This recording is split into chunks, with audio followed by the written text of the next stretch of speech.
जीवन का आनंद लेने के लिए कल का इंतजार करने की आवश्यकता नहीं। जो इस क्षण है वही जीवन है।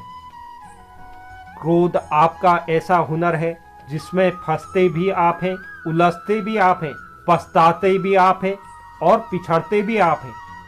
आपकी उपस्थिति से कोई व्यक्ति स्वयं के दुख भूल जाए तो यह आपकी उपस्थिति की सार्थकता है, क्योंकि अपनापन आनंद को दुगना और गम को आधा कर देता है।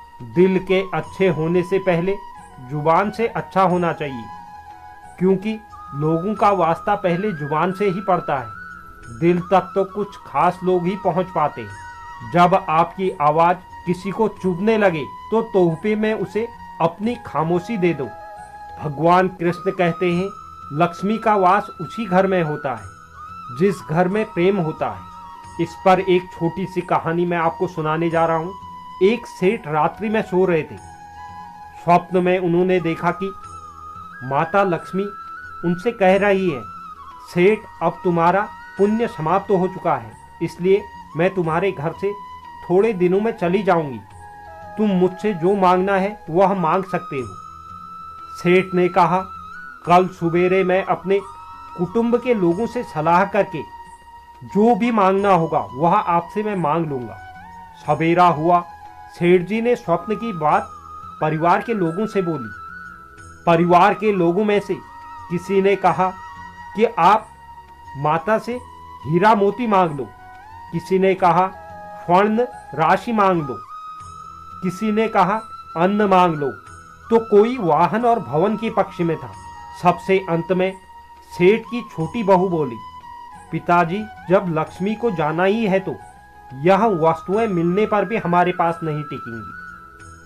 आपको अगर मांगना है तो आप मांगिए कुटुंब में प्रेम, कुटुंब के सब लोगों में परस्पर प्रीति रहे और विपत्ति के दिनों में सब एक दूसरे का साथ दे। सेठ को छोटी की बात पसंद आई। दूसरी रात्रि स्वप्न में उन्हें फिर लक्ष्मी जी के दर्शन हुए।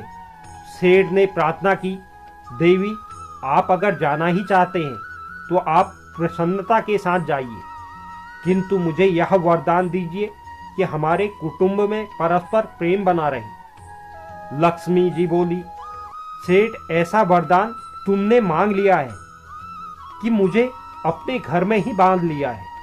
जिस परिवार के सदस्यों में परस्पर प्रीति है वहां से मैं कैसे जा सकती हूँ। एक बार देवी लक्ष्मी ने इंद्र से भी कहा था, गुरुवो यत्र पूज्यन्ते यत्रावाहनम सुसंस्कृतम अदंत कलहो यत्र तत्र शक्र वशाम्यहम।